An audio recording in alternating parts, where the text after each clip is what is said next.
Were you ever that 1 in 1 million? If so, what's your story? Got into a car accident where my truck took out 2 power poles. Flipped a few times. I was ejected from the vehicle and it landed on top of me. I had hypothermia when they found me and airlifted me to the hospital. No major injuries other than a severe concussion and some minor internal contusions. I have no recollection of the incident because of the concussion. Not sure if my story counts. But hey, I'm alive, haha. Does a random bank pin later on becoming the last 4 of your zip code XXXXXXXXXX, which was later became the numerical address I worked at, which then happened to a friend's birthday count? My bones didn't grow properly, or their end more precisely. Doctors don't know what the actual disease, because all of my bones are affected and my muscles and ligaments also crippled. It was discovered when I was 4. Because I cried when I had to walk. My doctors back then tried to fix it with multiple surgeries, conservative surgeries, but all of them failed and left me with a weak body. Lost lots of muscle weight and can't get it back because every move was painful. The biggest pain was in my legs because they have to carry my whole body weight. As a final solution, my doctors recommended that I have to live my life in a wheelchair. I refused it. Then got a new doctor who immediately operated me and got hip bone prosthesis both sides. Over the 20 years in pain changed my persona, but with the prosthesis I have much less and can handle myself and live my life. I'm waiting for knee replacement as well. In the meantime, at least I can go hiking and swimming. So I can build up my muscles slowly finally. Doctors think it is a type of Perthes disease. My father is that. He had me at 17, and instead of continuing to make bad choices he became a doctor. My cat is actually pretty famous on Instagram, not like mega celebrity, but around 80k followers on IG and another 40k on FB. I don't even really do personal social media or any crazy promotion stuff. I just made the account, so I wasn't bombarding all my friends with cat photos. People followed his rescue recovery process and it just blew up. Was repairing a laptop charger and I know it's stupid, it was still plugged on the wall outlet. And I was trying to cut the cable with my teeth. And the Darwin Award goes to. The shock was immediate. I was on the floor. My vision was just white. Like the about blank page on Chrome. I was seeing nothing, hearing nothing, and wasn't able to talk. Tried to shout for help, but my brain was like on Windows blue screen of death, more like white screen of death, laughing my butt off. Was on the floor for just like 30 seconds, and it felt like it was really quick, but had a little headache, and went immediately to sleep. Oh, roast me. Oh, roast me. Seems like you already did. I once won a large coloring contest as a little kid, and got a gift certificate, and a large stuffed animal. I think it was a random draw, because my entry was honestly shit. Not sure if it's 1 in 1 million, but it's pretty rare, so I'll write about it here. I have a medical condition called cyclic vomiting syndrome that causes frequent, unexpected bouts of nausea and vomiting. It's triggered by a multitude of different things. In my case, the worst offenders now seem to be a lack of sleep, stress, anxiety, or other sicknesses like the flu. When I was just a year old, I began to throw up uncontrollably around the same time every month. None of the doctors my parents took me to had any idea what was causing it, but my dad's sister, also a doctor, did some digging and noticed that I exhibited some very mother-in-law signs to someone diagnosed with this fairly newly discovered condition.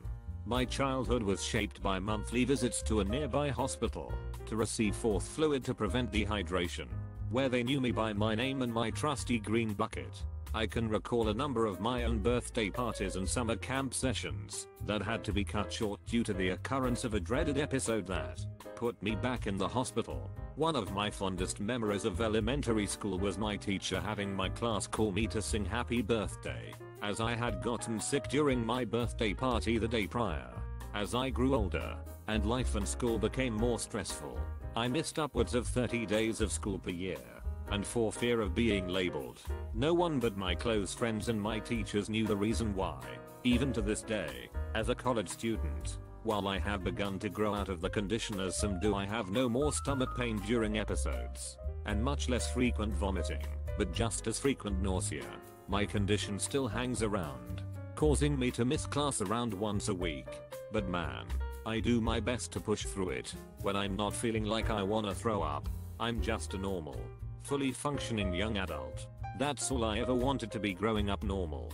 I'm never fully going to get there, but that's okay for anyone facing a chronic illness like me. All that matters is that you make the best out of what you have. Never be afraid of being judged, because if someone judges you for something you have no control over, they are not worth your time, energy or thoughts. If anyone shares my condition or wants to know more about it, feel free to ask. I wrote this more for myself as I've been struggling a little bit lately at school and needed some reassurance. But I'd be super happy if this touched someone else. Thank you for reading. Not quite one in a mother-in-lawian, but it sure felt like it. When I graduated high school, I was offered a full-ride scholarship, entirely based on academic merit, to study the program I loved more than anything at the school I had dreamed of going to for years. The school in question was notorious for giving very few scholarships, and the particular scholarship I won is awarded to very few students each year. I'm still pinching myself sometimes. When I was in reception, I was a part of a Bob the Builder coloring ink competition. I had never seen him, so I colored the colors wrong and made him black. I won the competition because the judges thought I was Aboriginal as a way to gain respect for the community, but it turned out I was a young white boy. When asked why I make him black, I at the age of 5 said, well, I've never seen a black builder before. This went on Channel 7 News. I'm a male with no refractory period after sex. That means I can have multiple orgasms one after the other. Out of all my partners, no one has ever seen anything like it, and I've only talked to one other person online who had it. I made the Yiffy logo for fun back in 2014 and showed him through email. He liked it, and now mother-in-lawians know it as a symbol of high-quality movie piracy group, and that picture is etched into the minds of a generation. Not that it's a big deal, but I always feel a sense of achievement when I think about it. Really proud of myself I could contribute to the pirate community in whatever small way it was. I don't know if it's one in a mother-in-lawian, but I got my first period at age 23. Previous to then, every time I would go to the hospital or doctors for an issue in that area, they always asked when my last period was, and when I said never, they were baffled and treated me like a medical mystery. My and an old girlfriend were visiting New York City. She claimed she only knew one person there who was her cousin. When walking towards Central Park, there were some annoying rude kids in front of us, so we went a different route. On that route, a guy notices her, and they share hellos. Turns out it's her cousin who got off work early because he had a dentist appointment that day. Given the amount of people in Manhattan, it was about 1 in 1.6 mother-in-lawian. My fang teeth are switched with my molars on both sides of my mouth. I guess it's rare, because it confuses every dentist I've ever been to. They always want to drill the molars down or surgically switch the teeth to the normal positions. It doesn't bother me, so I've never done anything with them. Technically only 1 in 530,000, but I won 75,000 from a scratchy. Gave half to my friend, who was with me at the time. I've survived being stabbed, shot at, hit in the head with a 75-pound object, being boned, rolling 2 vehicles, an alligator almost taking off my arm, stepping on a baby rattlesnake, being caught in a fire, near drowning, and hypothermia. Also stopped one of the busiest interstate highways in the country to save a horse that was running in traffic. Most of that all before 25. I don't mean to brag or anything, but once, not one, but 2 of my suitcases arrived on the conveyor belt first from the same flight.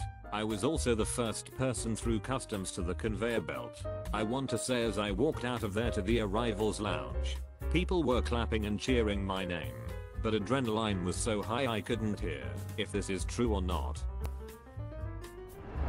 While playing I attempted to shoot an invisible Drider. My DM required a D100 roll to even roll to attack. I rolled 100. Then I rolled my D20 to hit. Natural 20. Then I rolled to confirm the crit. Natural 20. I got bonus XP for fate that day. I don't remember the proper brother-in-lawity, but the DM calculated it, and it was somewhere in the mother-in-lawians to brother-in-lawians. 1. 40,000 chance of happening. Edit still damn impressive. His DM is bad at math, I suppose. Consider subscribing if you enjoyed this video, and if you want to see more of Reddit Universe.